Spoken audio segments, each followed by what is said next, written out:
A very good morning everyone. Welcome to our YouTube channel Anant faith learning. आज मैं आपको daily routine के बारे में बताऊंगी, टाइम टेबल के बारे में। ठीक है, डेली रूटीन आपके लिए बहुत ज्यादा जरूरी होता है। आपका जो दैनिक जीवन होता है, दैनिक चर्या होती है, उसमें डेली रूटीन की बहुत अहम भूमिका है। ठीक है, उसमें क्या होता है कि कोई भी काम अगर हम मैनेजमेंट से करते हैं तो ज्यादा अच्छे से होता है। एक काम मैंने बिना सोचे समझे किया, बजाय उसके कि एक दिन पहले मैंने सोचा कि मुझे कल उठना है, उसके बाद ये करना है, इस काम को इतना समय देना है, उसके बाद इस काम को इतना समय देना है, तो उससे हमारा टाइम वेस्ट भी नहीं होता और हर एक काम प्रॉपर तरीके से होता है, मैनेजमेंट के साथ होता है। ठीक है, देखिए टाइम टेबल।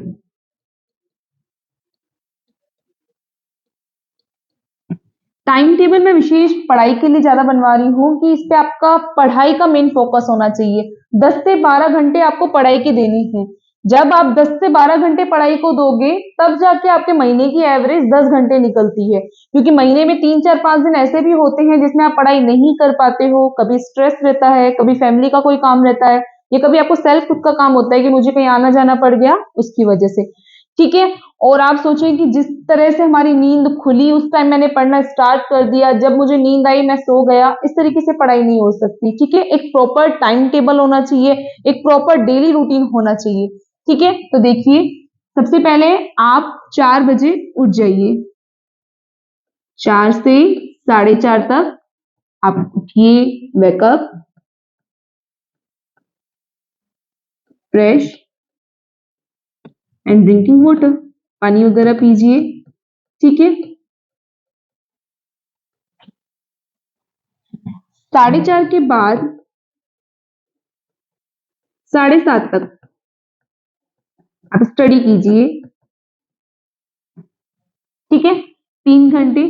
ठीक है, जब भी आप स्टडी करें इस बात का मेन ध्यान रखें कि आपको स्टडी कंसंट्रेट होकर करनी है। बिल्कुल मेन फोकस आपका पढ़ाई पे होना चाहिए, क्योंकि मैं बीच बीच में आपको रेस्ट का टाइम दे रही हूँ, मूड फ्रेश का टाइम दे रही हूँ, उसमें आप कर सकते हैं, लेकिन जिस वक्त आप पढ़ाई करेंगे उस पर आपको पूरा ध्यान पढ़ाई पे ही होना चाहिए। ठीक है, 7:30 के बाद आप 7:40 से 8 बजे तक एक्सरसाइज कीजिए। ठीक है, एक्सरसाइज में आप मेडिटेशन वगैरह भी कर सकते हैं, जिससे आपको माइंड को भी रेस्ट मिलेगा और काफी अच्छा लगेगा आपको।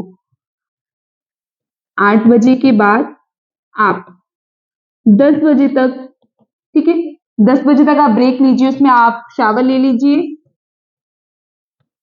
और ब्रेकफास्ट वगैरह कर लीजिए। ठीक है, उसके बाद 10 बजे से 12 बजे तक आप फिर स्टडी कीजिए कॉन्सेंट्रेट के साथ। ठीक है, 12 बजे के बाद मैं आपको फिर से रेस्ट टाइम दे रही हूँ। ये मैं बीच बीच में रेस्ट टाइम आपको इसलिए दे रही हूँ ताकि आपका माइंड पूरा एक मतलब पढ़ाई पे ना रहे, मतलब आपके माइंड में ज्यादा भारीपन ना लगे। बीच बीच में रेस्ट कीजिए, आप उठिए, लंच वगैरह कर लीजिए, आराम कर लीजिए। एक सेकंड। ठीक है, आगे देखिए 2 बजे के बाद 2 से लेकर 5 बजे तक आप फिर से पढ़ाई कीजिए। ठीक है, पढ़ाई आपको वही फुल फोकस के साथ करनी है, पूरा कॉन्सेंट्रेट रखना है पढ़ाई पे ही। 5 से 5:30 ये जो आधा घंटा है, 30 मिनट है, इसमें आपको जो अच्छा लगता है वो कर लीजिए, पूजा कर लीजिए, या फैमिली के साथ टाइम स्पेंड करना है वो कर लीजिए। ठीक है, 5:30 से 8 बजे तक फिर से पढ़ाई कीजिए। ठीक है, आगे देखिए 8 से 8:30 आप डिनर वगैरह करके 10 1 मिनट वॉक वगैरह करके आप कंटिन्यू अपनी पढ़ाई पे आइए। 8:30 से 9:30 तक आप फिर पढ़ाई पे बैठिए, स्टडी कीजिए। पूरा कंसंट्रेट आपका पढ़ाई पे ही होना चाहिए इस टाइम। ठीक है, 9:30 तक। देखिए जो बच्चा सुबह कंफर्टेबल नहीं हो रहा, सुबह मतलब 4 बजे उठने में, तो वो 1 घंटा यहाँ बढ़ा लेगा, सुबह कम कर लेगा, या जैसे भी उनको मैनेज कर सकते हैं। एक आधा घंटा आप अपनी तरफ से कर सकते हो कि आप रात को थोड़ा देर और जाग सकते हो, या सुबह मैम मैं जल्दी नहीं उठ पाता हूँ, थोड़ा लेट हो सकता है, ठीक है। एक बात मैं आपको बोलना चाहूंगी, टाइम टेबल से अगर आप पढ़ाई करोगे तो आप बिल्कुल सक्सेस हो सकोगे, क्योंकि हर एक चीज का समय है इसमें कि मुझे इस समय ये करना है। अगर आप डेली इसको यूज करोगे ना तो आपको आदत सी पड़ जाएगी, दैनिक चिड़िया में आपके आ जाएगा ये। देखो कबीर जी कहते हैं, सुख दुख में सिमरन, देखिए कबीर जी ने क्या कहा है, दुख में सिमरन क्यों करे, दुख में सिमरन सब करे, सुख में करे ना कोई, और जो सुख में सिमरन करे फिर दुख काहे को आए।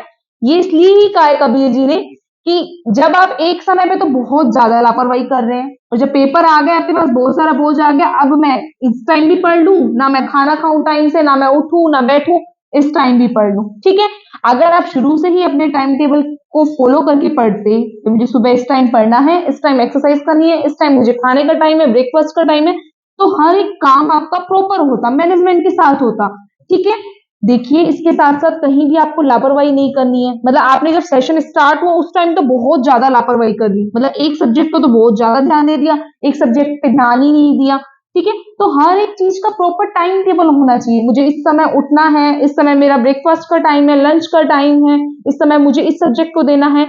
देखिए मैंने तो सिर्फ इतना बताया है कि आपको 2 से 5 पढ़ना है, स्टडी करनी है, लेकिन आपको डिसाइड करना है कि 2 से 5 मुझे कौन से सब्जेक्ट पे ध्यान देना है, कौन सा सब्जेक्ट मेरा वीक है मैं उस पर ज्यादा ध्यान दूं, कौन सा सब्जेक्ट है जो मैं हाँ अच्छे से कवर कर लेता हूं, मैं उस पर अगर थोड़ा कम भी ध्यान दूंगा तो वो अच्छे से मैनेज हो जाएगा, ठीक है।